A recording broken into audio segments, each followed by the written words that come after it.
Et donc, ça explique un peu le fait que dans d'autres provinces, on n'a pas pu avoir beaucoup de participants parce qu'il y a très peu. La province où il y a le plus de francophones à l'extérieur du Québec, c'est l'Ontario. Hein. Donc, même si le Nouveau-Brunswick, en pourcentage, c'est plus élevé, mais en Ontario, en nombre, c'est plus élevé. Et donc, c'est pour ça que, bon, c'est finalement le Québec et l'Ontario, c'est où il y a le plus de participants aussi. Là. Puis, ça, je veux dire, si on regarde maintenant, là, après la recherche, ça a des conséquences. Je veux dire, dans le sens que si on est forcé d'amalgamer des petites provinces ensemble, puis que les échantillons demeurent petits, en statistique, on dirait que ça donne du bruit aux résultats. OK? Puis, les résultats ne sont pas aussi solides que si ça avait focusé sur une province ou deux provinces. Puis c'est pour dire, c'est ça. Donc, c'était ça notre contrat, c'est ça qu'il fallait faire, c'est ça qu'on a fait, mais s'il y avait des choses à améliorer, on va parler d'autres avenues de recherche à un moment donné. Ça n'en serait un. Ça va revenir, cette chose-là, dans le sens les petits échantillons, puis le focus sur certaines provinces plutôt que tant de provinces. Maintenant, les centres partenaires, on a identifié un exercice qui a été fait avec l'équipe de Mohamed, c'est qu'on a identifié 314 centres de formation au Canada. Peut-être qu'il en manque, peut-être qu'il y en a trop, là, ça change tellement. Mais 314 centres, 27 ont participé à la recherche-action, mais encore là, 10 sont du Québec, 8 de l'Ontario, puis un seul au Manitoba. Hein?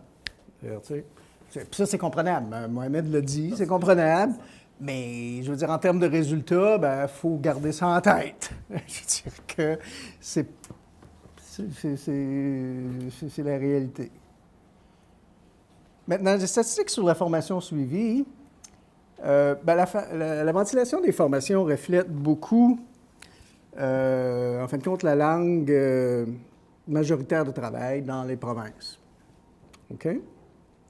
Puis, si on regarde au Québec, comme exemple, toutes les formations suivies, puis on avait, si je me mets à compter ça, 105 plus 147, c'est 252, 658, en fin de compte, 658 participants qui ont suivi des formations en français. Mais il n'y a pas de formation en anglais du tout au Québec qu'on a pu suivre. Puis il y avait 21 personnes qui ont suivi une formation en informatique.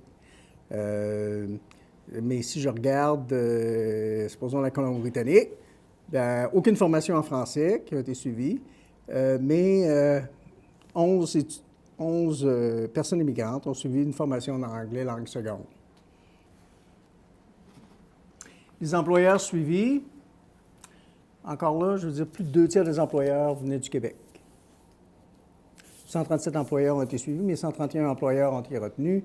Le nombre d'employeurs retenus, ça dépend, je veux dire, si ils ont suivi, si on répondu seulement à un ou deux questionnaires, ça ne valait pas la peine, c'était pas fiable. Fait il a fallu les filtrer de cette façon, les garder. Maintenant, le rôle des centres de formation, je ne sais pas si Mohamed, tu veux en parler? Donc, les centres de formation, on les approchait, puis le rôle était de faire inscrire des participants. Donc, des participants, c'est des personnes immigrantes qui suivent des cours chez eux. Donc, on choisit les programmes qui correspondent à ça et dans lesquels il peut y avoir un nombre suffisant de participants qui acceptent parce que c'est bien sûr dépend des participants. Il y en a qui peuvent accepter, d'autres non. Donc, certaines classes, il peut y avoir plus que la majorité qui n'acceptent pas de participer ou d'autres. Donc, premièrement, c'est de cibler ces classes, d'organiser des séances d'information qui nous permettent de présenter la recherche aux participants et par la suite de contribuer et aider avec l'équipe d'Action intellectuelle pour pouvoir faire le suivi et assurer le remplissage des questionnaires. Alors, questionnaires étaient, des questionnaires quand même pas très longs parce que faire remplir des questionnaires trop longs pour des personnes qui apprennent Les langues, c'est moins évident, mais c'était à peu près 15 minutes, là, pouvaient être remplies. Et il y a des centres qui ont une contribution, même les employés ont participé et aidé les participants à remplir les questionnaires. D'autres, c'était une collaboration avec l'équipe de aide qui venait dans des séances particulières et faisait remplir les questionnaires. Aussi, dans le cadre du projet, pour pouvoir rejoindre les employeurs, il fallait aussi qu'il y ait des activités qui permettent une interaction avec des employeurs. Comme Serge l'a présenté, dans le groupe que nous avons suivi, il y avait des personnes, on devait faire des comparaisons entre des personnes immigrantes en emploi et des personnes immigrantes sans emploi, qui suivent des formations, mais on avait aussi, il fallait recruter des personnes qui étaient très difficiles d'ailleurs, des groupes témoins qui ressemblent au profil de ceux qui participent, mais qui ne suivent pas de formation. Et bien sûr, une personne, on ne peut pas lui imposer de ne pas suivre une formation. Donc, il fallait que les personnes aient une raison, disons, personnelle, une raison familiale qui fait en sorte qu'elle ne suit pas la formation. Et dans cette catégorie-là, on a eu des personnes du groupe témoin qui ont commencé, ils étaient groupe témoin, puis par la suite, ils ont décidé de commencer à suivre des formations. Donc, on a dû les enlever du groupe témoin parce que ça ne marche plus. Et donc, les centres de formation contribuent aussi à faire du recrutement des personnes qui sont du groupe témoin et aussi pour des contacts et une interaction avec les entreprises. Ce qui est toujours le défi dans des projets de recherche, c'est d'avoir aussi la participation des employeurs et l'ouverture des employeurs à contribuer à des projets de recherche. Alors, on organisait aussi des visites dans des entreprises qui permettaient d'établir un contact. Alors, les centres de formation contribuaient souvent aussi à l'organisation de ces visites dans les entreprises. Parmi les 27 centres de formation, il y a eu plusieurs qui faisaient partie aussi d'un comité aviseur du projet qui se réunissait régulièrement, une fois par année physiquement, puis quelques fois par téléphone. Donc, et le premier, Marie était toujours avec nous dans le comité. Un très beau comité aviseur d'ailleurs, on a eu beaucoup de plaisir à travailler ensemble. La recherche globalement, donc on a 2 rapports qui sont produits. Un rapport sur la recherche-action, les résultats de la recherche-action, mais on devait aussi produire des rapports documentaires qu'on appelle sur chaque province. Dans ces rapports, il y a d'un côté un profil de l'immigration à travers chaque province. Donc, c'est les immigrants, quel est leur profil, qui sont présents dans la province, mais aussi les formations qui sont données dans chaque province, donc une compilation de toutes les formations qui sont données. Et donc ça, c'est les 2 premières parties. De deuxième partie, c'est aussi une présentation des différents centres de formation de la province qui ont participé et une description du profil des immigrants qui ont participé à la recherche. Et donc, dans ces rapports documentaires, ça a demandé beaucoup de travail, les centres ont beaucoup contribué aussi à nous alimenter en termes d'informations et aussi à commenter les rapports documentaires. Donc, on les a regroupés, les 6, dans une brique un peu grosse. Alors, à titre d'information, donc c'est sûr qu'on est dans la présentation ici. On peut passer peut-être. Oui, donc j'ai parlé un peu des rapports documentaires. Également, on avait des bulletins d'information qu'on a produits d'une façon très régulière 4 à 6 par année, que les centres de formation ont participé aussi à l'élaboration de ces bulletins d'information qui permettaient de faire connaître, diffuser sur une liste de 6 000 personnes, donc faire connaître un peu les travaux de la recherche, la production de capsules vidéo qui permettaient de présenter aussi d'un côté des employeurs et de l'autre côté des centres de formation qu'on a produits dans le cadre de ça. Et tous les résultats qu'on vous présente ici, on les a présentés le 15 novembre dans un congrès à Toronto, qui était un congrès de Voie vers la prospérité. C'est le plus grand groupe de chercheurs dans le domaine de l'immigration. Donc, on a tenu une journée complète de symposium sur les résultats de la recherche et on a présenté les rapports documentaires et tout ça.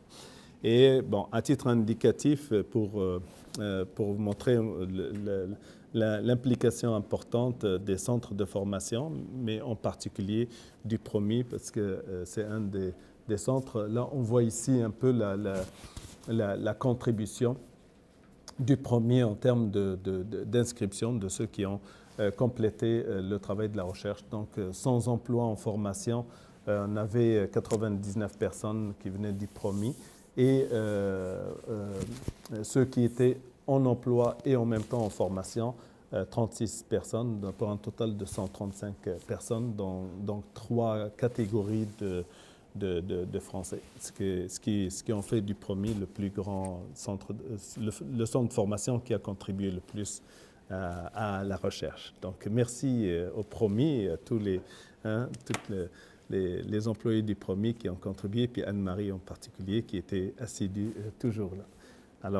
Alors effectivement, au centre William Hingston aussi, il a beaucoup contribué. On n'a pas les données, malheureusement, on ne les a pas sorties. Je les ai demandées par email, là, mais si on les reçoit, je vais les présenter. Effectivement, il y a eu beaucoup. Puis pour juger jusqu'à quel point que PROMI, c'est 17,5 de tous les étudiants qui ont fait partie de la recherche. Puis c'est à peu près plus que 30 de le nombre d'étudiants qui ont participé au Québec. Donc, c'est de loin.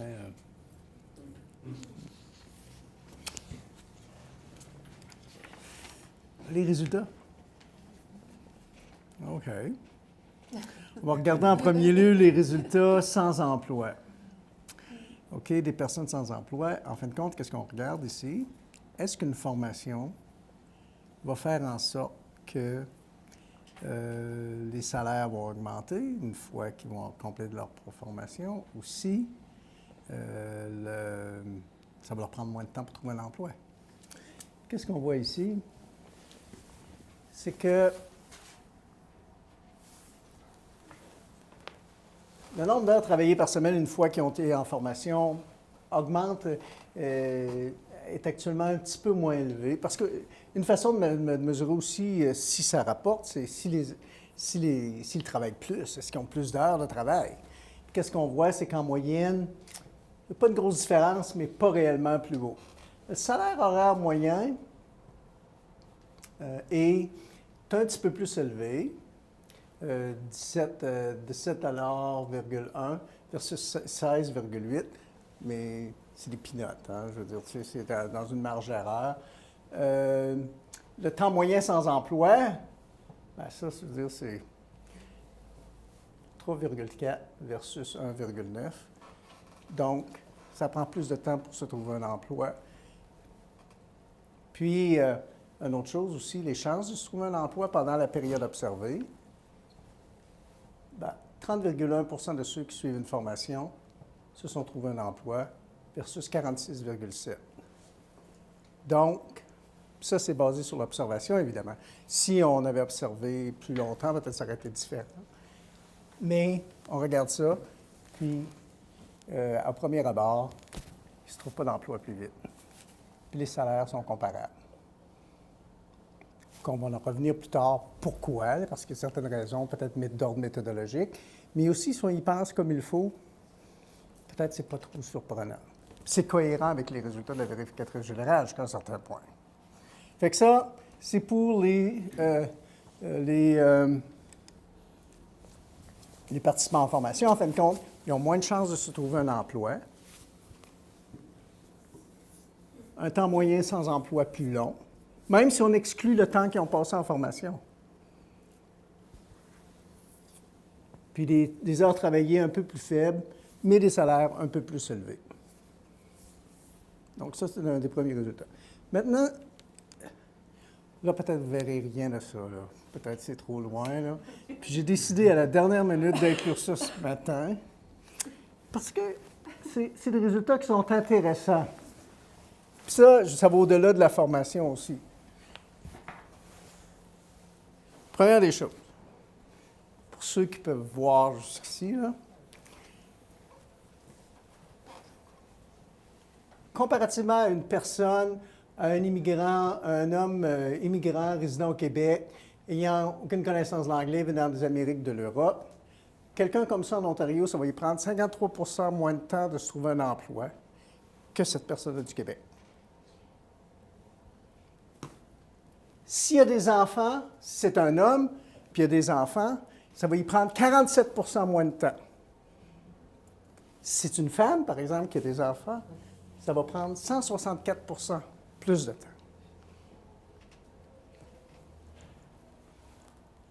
Les Asiatiques, 52 % moins de temps à se trouver un emploi. Connaissance de l'anglais écrit, 50 % plus rapidement se trouver un emploi. Là, je pourrais passer à travers tout le reste, là, mais c'est juste des résultats qui sont quand même assez intéressants, qui sont cohérents un peu avec la réalité qu'on comprend. OK, on a eu une discussion. Mais là, on a précédé. Donc, on va aller très rapidement pour le reste. C'est bon. C'est que, je veux dire, pour les individus en emploi, en tout cas, nous autres, encore là, on identifie un problème, mais on n'identifie pas les solutions. Sommaire des résultats, bon, ben, ça, on en a parlé. Ça ne raccourcit pas le temps sans emploi, ça n'augmente pas les salaires selon les résultats. Puis n'a pas une importance sur le salaire, c'est réduire des gens en emploi. Le sort retenu, il y a des raisons méthodologiques. En premier lieu, les individus qui choisissent une formation peuvent être très différents des individus qui choisissent de ne pas aller en formation. Ceux qui choisissent de ne pas aller en formation, peut-être qu'ils ont plus confiance en eux autres, peut-être qu'ils sont plus motivés, puis peut-être que s'ils avaient suivi une formation, ça serait trouvé un emploi encore plus rapidement, mais ils ont décidé de ne pas le faire. Puis nous autres, on ne fait pas une distinction là-dessus. Parce qu'on ne pouvait pas dire, ben, toi, tu vas suivre une formation, toi, tu ne suivras pas une formation, il fallait laisser les gens choisir. Puis ça, c'est un gros problème. Donc, c'est peut-être deux catégories totalement différentes qui font que les résultats ne devraient pas être si, disons, négatifs. Un autre aspect, c'est que, on a parlé, la période d'observation est trop courte. Puis, on n'a pas, quand parlé des résultats intangibles. Puis, c'est ça qu'on vient d'avoir une discussion. Je veux dire, ils sont peut-être pas aussi efficaces qu'ils pourraient en avoir l'air. Moi, je ne suis pas un spécialiste en éducation, donc je ne peux pas dire, mais je veux dire, ça soulève un problème qui est cohérent avec ce qui a été soulevé ailleurs, mais ça laisse suggérer ça. De quelle façon que ce problème-là peut être résolu? Ça peut être des choses qui ont été discutées auparavant, mais ça, nous autres, c'est difficile de répondre à ça. Mais c'est majeur, majeur. Ce serait encore moins évident à pouvoir. Il faut accompagner cette recherche par des recherches qualitatives là, qui vont permettre d'aller regarder ça. C'est majeur, c'est très important. C'est réellement des éducateurs qui peuvent faire ce genre de recherche-là, qui connaissent c'est quoi l'éducation. Maintenant, les futures pièces de recherche, évidemment, ça va être corriger les problèmes méthodologiques qu'on a. Une assignation aléatoire dans le sens que, dans le monde idéal, on dirait, toi tu suis une formation, toi tu n'en suis pas, puis de toute façon, on fait à pile face, mais ça, il faut trouver un ampleur. C'est pour ça qu'il y a un point d'interrogation. Inclure les avantages intangibles. Ce qui n'est pas réalisable non plus, non, hein, il faut le dire. Hein. Donc l'assignation aléatoire, on ne peut pas l'appliquer.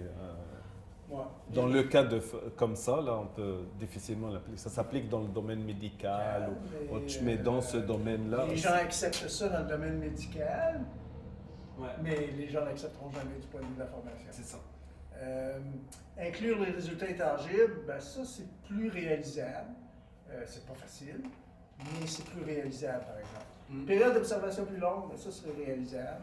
Et puis, focus sur moins de provinces et moins de formations, de sorte qu'au moins on a des résultats plus solides, qu'on peut se dire quelque chose de plus solide quand ça vient d'une province, puis des types de formations. En termes de futures pistes de recherche, évidemment, il y a une piste de recherche qu'on a mentionnée, mais nous autres, qui a été mentionnée ici, suite aux résultats de la vérificatrice générale, c'est de voir justement de quelle façon que les programmes de formation pourraient être mieux ciblés, je ne sais pas trop, qui pourraient être plus efficaces. Mais nous autres, quelque chose qui est intéressant dans le sens, les programmes plus ciblés, ça pourrait se faire aussi au niveau des employeurs.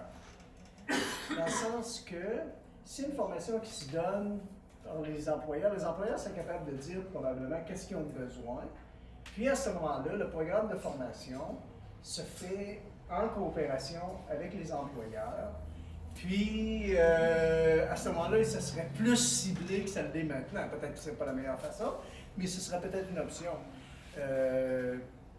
Parce que qu'est-ce qui a été observé, c'est qu'il y a eu juste une autre étude, c'était pas une étude comme la nôtre, mais il y a une étude qui a été faite, puis c'était dans le domaine de l'hôtellerie, où est-ce que réellement les formations dans le domaine de l'hôtellerie étaient payantes. Dans le sens que c'est le secteur d'hôtellerie qui donnait des formations spécifiques aux immigrants pour les travailleurs dans l'hôtellerie, puis le rendement était très élevé. À ce moment-là, je veux dire, c'était réellement ciblé, qu'est-ce qu'il y avait de besoin, etc., etc. Donc ça pourrait être une recherche qui pourrait être faite, dans le sens de voir, première des choses, de comparer, est-ce que ceux qui sont, de voir, si c'est un programme de formation qui est donné en milieu de travail, est-ce que c'est plus efficace qu'une formation donnée dans un centre de formation de façon formelle, ou une troisième option, c'est où est-ce que ce serait donné conjointement, dans le sens que c'est un centre de formation qui donne ça en milieu de travail. C'est certaines options, certaines pistes de recherche qui pourraient être intéressantes à faire, au-delà évidemment de quel programme qui pourrait être mieux ciblé, etc., etc.